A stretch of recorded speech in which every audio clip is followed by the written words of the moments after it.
రాష్ట్రంలో క్రైస్తవులపై జరుగుతున్న దాడులు ఆపాలని క్రైస్తవ నాయకులు, చర్చ సంఘాలు, పాస్టర్లు డిమాండ్ చేశారు. ఈ మేరకు విశాఖ నగరంలో జీవీఎంసీ గాంధీ విగ్రహం మొదలుకొని జైల్ రోడ్డు మీదుగా జగదాంబ జంక్షన్ వరకు ర్యాలీ నిర్వహించి అనంతరం గాంధీ విగ్రహం వద్ద ఏర్పాటు చేసిన సమావేశంలో వారు మాట్లాడుతూ క్రైస్తవులపై జరుగుతున్న దాడులను ఆపాలని, ప్రభుత్వం జరుగుతున్న దాడుల విషయంలో చొరవ తీసుకుని క్రైస్తవులకు భద్రత కల్పించాలని, భారత రాజ్యాంగంలో ఆర్టికల్ 25, 26లో ఏదైతే మత స్వేచ్ఛగా పొందుపరిచిందో దానిని తప్పనిసరిగా అమలు చేయాలని క్రైస్తవ నాయకులు కుంపట్ల జేమ్స్, ఈశ్వర్ డానియల్, అని Johnson, Wilson Babu, Anil Paul, bishop MA Paul, Kodi Babji, Swaminathan తదితరులు డిమాండ్ చేశారు.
క్లాప్స్ కొడుతూ దేవుని స్తుతిద్దాం.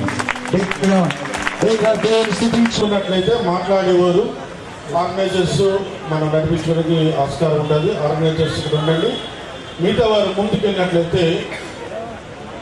ముఖ్య ఉద్దేశం నేటి క్రైస్తవుల మీద జరుగుతున్నటువంటి, చర్చిల మీద జరుగుతున్నటువంటి దాడుల కోసం ప్రత్యేకంగా డెనామినేషన్స్కి అతీతంగా అన్ని సంఘాలు ఐక్యమే విశాఖ వేదికగా అందరూ కలిసికట్టుగా ఈ యొక్క ఉద్యమంలో పాల్గొనాలని దైవ సంకల్పం మేరకు ఈ యొక్క ఉద్యమాన్ని ఈరోజు ముందుకు తీసుకురావడానికి మరి దేవుడి యొక్క చిత్తమని నేను చెప్పడానికి చాలా సంతోషిస్తున్నాను.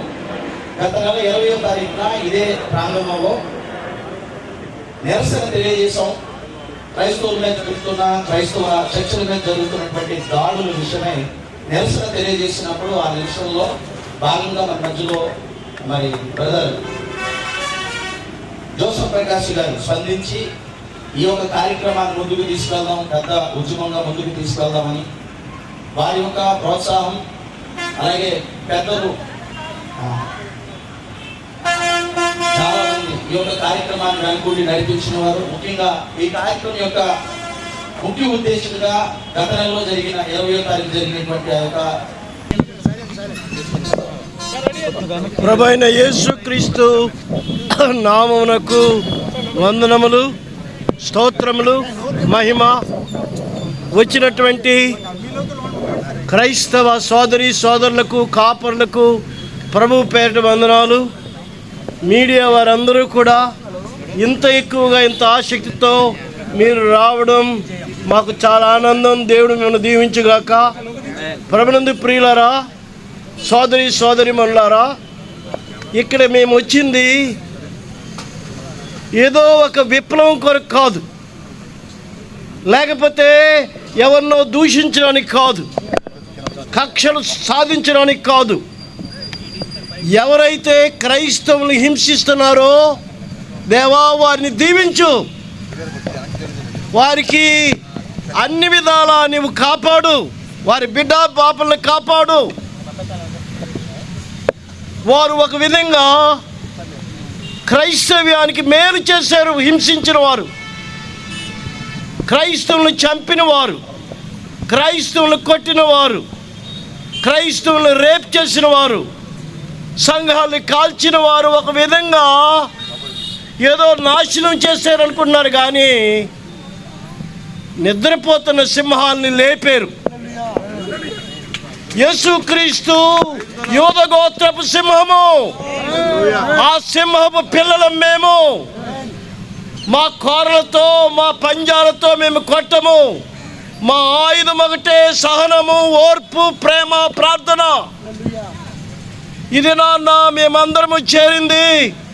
ప్రభా, ఎవరైతే హింసిస్తున్నారో వారిని దీవించు, ఎవరినైతే చంపుతున్నారో వారిని ఆశీర్వదించు, వారిని కాపాడు, వారికి ప్రభా నీ కృప దయచేయి, నీ వెలుగు చూపించు అని ఒక నినాదములు చేయడానికి మేము వచ్చాము. కానీ వారి మీద కక్ష చేయమని, వారిని శిక్షించమని మేము రాలేదు. మేము కూడా భారతీయులమే దేవుడు, మేము కూడా విగ్రహారాధికులమే, మేము కూడా పూజలు పునస్కారాలు చేసిన వారమే. కానీ దేవుడు మా కన్నులకున్న పొరలు తీసివేసినప్పుడు నిజ దేవుడు ఎవరో, మానవుల పాపముల కొరకు ఎలాగ శిలువలో బలైపోయాడో, ఎలాగ తిరిగి లేచాడో మేము చూచినప్పుడు, గ్రహించినప్పుడు మా పాప జీవితాలు మారిపోయాయి.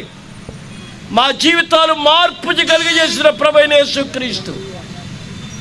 ఈ యొక్క సహనము, ఈ ఓర్పు మాకు ఎలాగొచ్చింది? మాకు బలము లేదా, సమూహము లేరా? కానీ మా ప్రభువైన యేసుక్రీస్తు మిమ్మల్ని హింసించిన వారి కొరకు ప్రార్థన చేయండి. కాపరిని